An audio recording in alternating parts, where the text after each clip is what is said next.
virtual. Welcome to the virtual Board of Finance special meeting, Wednesday, April 29th. This is Jim Brown, Chairman of the Board of Finance. We'll call this meeting to order. If we could please stand for the Pledge of Allegiance. I pledge allegiance to the flag of the United States of America and to the republic for which it stands, one nation, under God, indivisible, with liberty and justice for all. Okay, so welcome back, everybody. We'll have this meeting, and then we'll go, after this meeting is adjourned, we'll go into our board hearings. Okay, so as soon as this meeting is over, we'll move on to the board hearing. Just a comment, if you've called in to listen, you will not be heard by the board members, and there will be no live public comment. The public is encouraged to send their comments before or after the meeting to the following email, bof@fairfieldct.org. Okay, so we're at item number 3, and I am going to ask for a motion to go into private executive session. Mr. DeWitt, second by Mr. Mottola. All those in favor say aye. Aye. It is unanimous, and we're going into private executive session. When we are adjourned, private executive session, we come back into public session. We'll hear an update on issues relating to the fill pile. So, Mr. Kelly, can you put us into private executive session, please?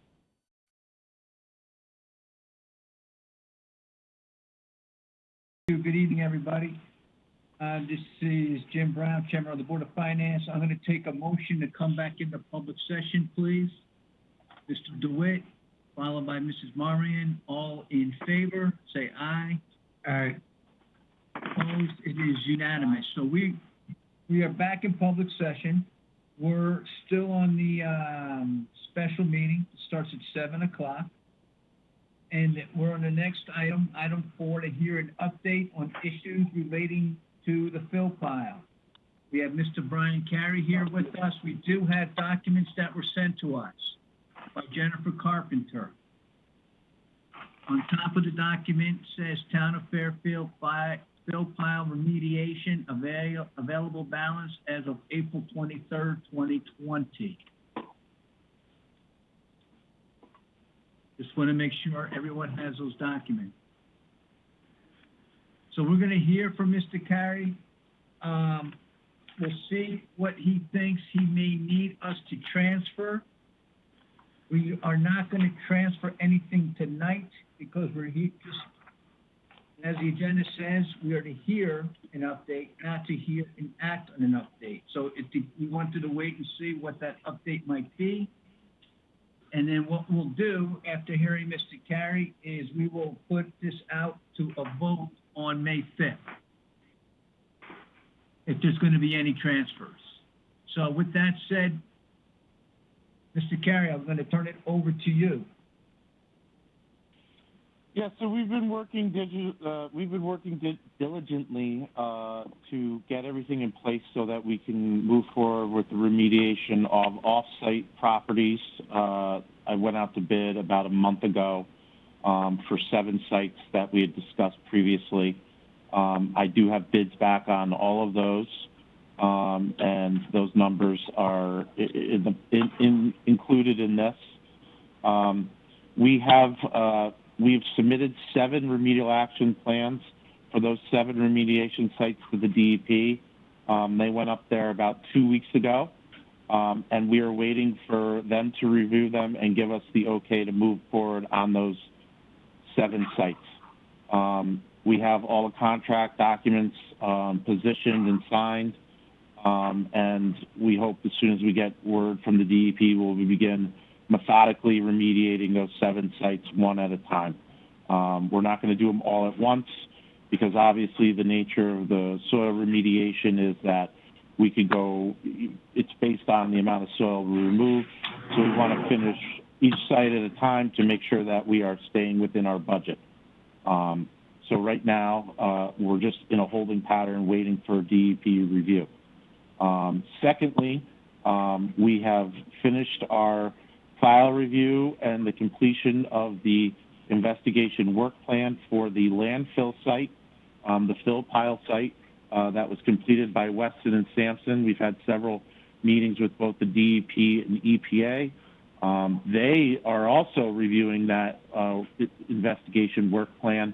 They've had that for a couple weeks, and we are waiting for them to approve that so that we can move forward with the landfill investigation.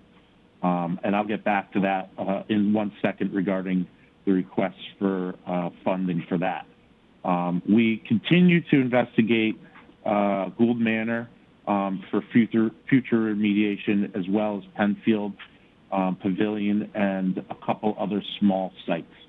And we're working on remedial action plans for those sites. They're a little bit more technical because the issue's a little bit more widespread, but we're hoping to nail down a scope on those sites in the coming weeks to where we would be able to put together some preliminary costs and send that out for discussion with the DEP about a remediation strategy. That being said, things are moving forward quickly. We still have money left in what was appropriated at the beginning of this with the 1.8 at the 1.8 million, and we're hoping that we will be able to remediate all 7 sites with what has already been appropriated. The funding that we would ask for that is not part of the $1.8 million that has already been appropriated is the money that would be required to complete the investigation of the fill pile site.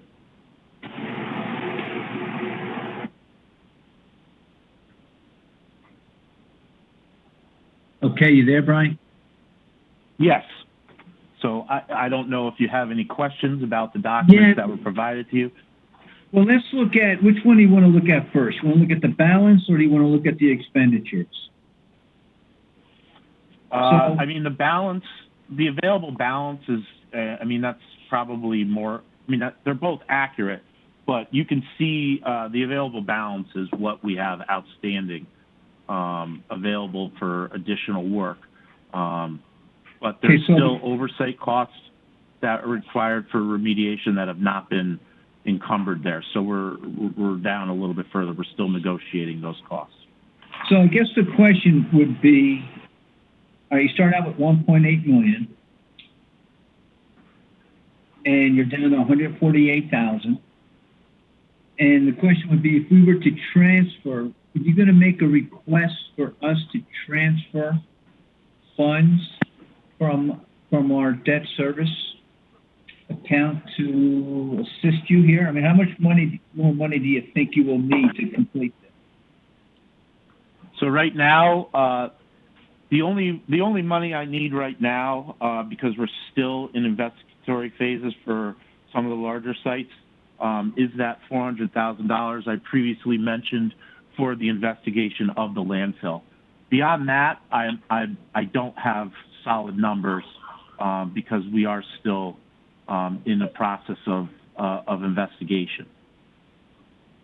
Mr. Walsh? So, Brian, you believe to complete the investigation of the fill pile, you'll need to spend $400,000? Correct. And you have 148 to apply against that? No, so that 148 doesn't come into it. So I still have to encumber funds for the oversight of the remediation. I'm just in the process of negotiating with our LEP or LEPs and oversight costs. So that money, percentage of that 148, trying to get it down as low as possible, but that will be used to oversee the remediation at those 7 remediation sites. Okay. So the oversight of it, do you think it's going to take the whole 148, or is it going to be, how much? Give us a conservative number on that. So I have I have numbers between, I'll be honest right now, I have numbers from different consultants between 100,000 and 200,000. So I'm still trying to get that down considerably. Okay. And then I also see that there's expenses on here. Maybe Mr. Baldwin can help us, so I'm glad he stayed on the phone. I see that we've had legal services with his own firm in Wigan and Dana. Jim, I presume some of those costs will continue?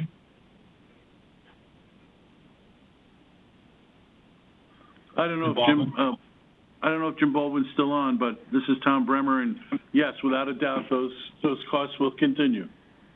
Okay. Yeah, And, this is Baldwin. That's correct. okay, do you have any sense of what that will be? So, Jim, Yeah. Jim, just as far as Wigan and Dana is concerned, because I've been dealing with them, we have money encumbered there. So they've been giving me monthly updates on their expenditures, and you can see what we still have actual expenditures versus what's been encumbered. So we still have a sizable chunk of funding available for Wigan and Dana. Okay, so you still have 51,700 encumbered, and for Colt, Baldwin and Kraft, 10,913 encumbered. Correct. So you have a sizable amount for that. Let me ask another question. Where does the money come for Cohen and Wolf in regards to the prosecution against the Julian firm? Where do those funds come out of? I thought they came out of this fund, but maybe I'm wrong. I guess I'm wrong. This is Jim Baldwin. To the best of my knowledge, before this administration, it came out of the legal budget, but I thought it was now being applied against this one. But I defer to Caitlin or Linda to confirm that. I can look at some invoices. I know if there's not a separate matter number, it's hard for us to identify each charge, but I can go back and take a look. Okay. But all the expenses for the fill pile are on here. So since I'm not seeing anything for Cohen and Wolf, I guess assume that since there's no expenses for that it has not been coming out of the account. Yeah, I think it should be there. I don't know. Okay. Okay. So if we encumbered the, if we took a conservative amount and said that 148,000 would be maybe the outside level of the oversight investigation. And I know you're going to try to bring it in less than that, but let's just be conservative. Yeah. And we funded you another $400,000 for the complete investigation of the fill pile. Do you think that would be enough to cover you for the 2021 budget year? No. And no. This is not including anything else. Like once you come to a final arrangement with the state. That's correct. So what's going on with the fill pile? So the closure of the landfill is a separate item completely. Yes. Exactly. And to try to sit here and give you costs on that, it would be foolish of me. I would never ask you that. So based on the 2021 budget, I can't answer that question right now regarding the landfill. Regarding the additional investigation, again, I mean, we need more time to really put together the scope of work to see what the numbers would be like for that. But as far as the sites that we have had remedial action plans that have been submitted to the site, to the DEP for remediation, yes, I feel comfortable that we will be able to complete that work within the budget in the 2021 fiscal year. Within the money that you have encumbered already? Yes, Okay. that's my goal. Yeah, I thought you said that you thought the complete investigation of the fill pile you thought was going to cost around $400,000. That's correct. That number's not encumbered though, right? No, I don't, Okay. that's above and beyond the 1.8. Yes.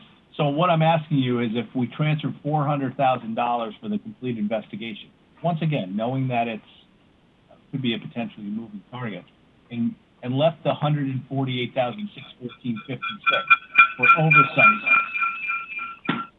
for oversight of the site that you're negotiating, do you think that would be enough money in this account to take you through June 30th of 2021? For those 7 sites, to remediate them with oversight, yes. Okay. Obviously, the fill pile would be a completely different situation. That is would it also different. Yep. Would it also be enough to do the investigation of Enfield that you wanted to still finish up? There's already money encumbered for that, to complete that. Okay. All right, Brian, you've answered my questions. Thank you. Thanks. All right, thank you, Mr. Walsh. We're gonna go to Mr. Mottola.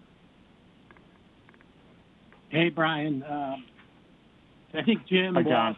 asked a lot of the question I was going to ask. So, on the fill pile, the big fill pile issue, and I know you can't tell us the cost, but would it be fair to say, given that this process takes a long time, that any type of remediation that the state may say we have to do, is it fair to say that that's probably not going to happen until 2022 or even beyond that, just given the way these things work and how long it takes? I don't know. I mean, we're trying to fast track this as much as possible. They've been pretty receptive, so, we were on schedule until this whole thing happened. So I just don't know right now. I mean, we're going through the steps and we're trying to hit the milestones that we've provided to them. The goal is to have the landfill investigation completed sometime in the early summer. Is there any thought, maybe this is a question to the administration, whatever that figure is, that's something that you would propose to bond to complete it? And that's kind of a loaded question, I understand, but Brenda or Mr. Brenner, is that kind of what your thought process was? Because we don't have any money budgeted for that in this coming fiscal year. Is that correct? So, John, That's correct. to answer your question, I spoke to some other leaders in around the state over the last couple, when we were really delving into the fill pile before the pandemic hit. And the majority who had contamination issues said that they bonded all their expenses. Bridgeport had a big, you know about that, or maybe you don't, maybe for you. But yeah, most of them bonded it. Okay. Because, the costs were. All right. That's all I needed to know. Thank you, everyone. All right, thank you, Mr. Mottola. Mr. Bateson. Yeah, thanks. Quick thing, I just want to follow up on Walsh's thing when we were talking about Cohen and Wolf. I just want to throw in my 2 cents. I do remember seeing those numbers on this document, so I really think we should take a second look and find out where those numbers went. I can't find anything recently, but I remember that's how I found out how much we were spending on Cohen and Wolf, by this document. So I'd really like to track down where those numbers went. We will be. We're going to track Cohen and Wolf and see where they're at. Okay, but let's make sure that we didn't leave them off and swap that number out with something else. We need the big picture. So. Yep. Ed, we'll find it, but Thank I you. know that Jim Baldwin's still on the line. I think we had one meeting an executive session with those guys on the Phil Pyle lawsuit against Julian. So I'm not sure there was really any, I'm not sure, but Jim Baldwin might be able to speak to that. We'll get you the numbers, we'll get you the bill, but I'm not sure there's a really big bill out there that wasn't already previously paid. Okay, thanks. Okay, Mr. Bateson? Mr. Walsh? Mr. Baldwin, we're still prosecuting that action against Julian, are we not? Yes, we are. Okay, so there's probably going to be future bills. I mean, Most do you know, definitely. do you think it's getting close to going to court? Will it go to court in the next, year? Or during the next budget year? Yes, it is scheduled to go. It was scheduled for May. It's now been pushed back to July arbitration date. July 2020? July 2020. All right. Okay. If normally applied to this account, would you be able to get some type of estimate from Cohen and Wolf on a number we would think would be enough to cover the arbitration? Yeah, of course. Okay. And that's assuming that we actually go forward in July. But whatever Yes. that number is, whenever it happens, it should, relatively speaking, be the same. Yes, I'll do that. Thank you. Thank you, Mr. Walsh. Any other questions on this? Okay, so, what we'll do, and Brian, just for you to hear, we'll vote on this on May 5th to transfer the $400,000. I can't do it tonight because it's not on the agenda.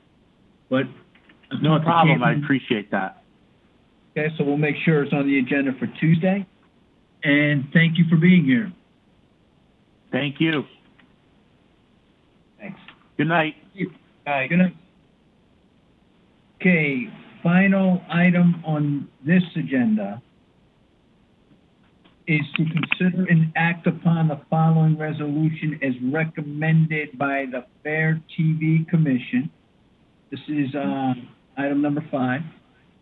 That resolve that pursuant to Fairfield Code 22-13, the FairTV Commission is authorized to submit grant requests to the Cable Advisory Council of Area 2 under the auspice of the Connecticut Public Utilities Regulatory Authority.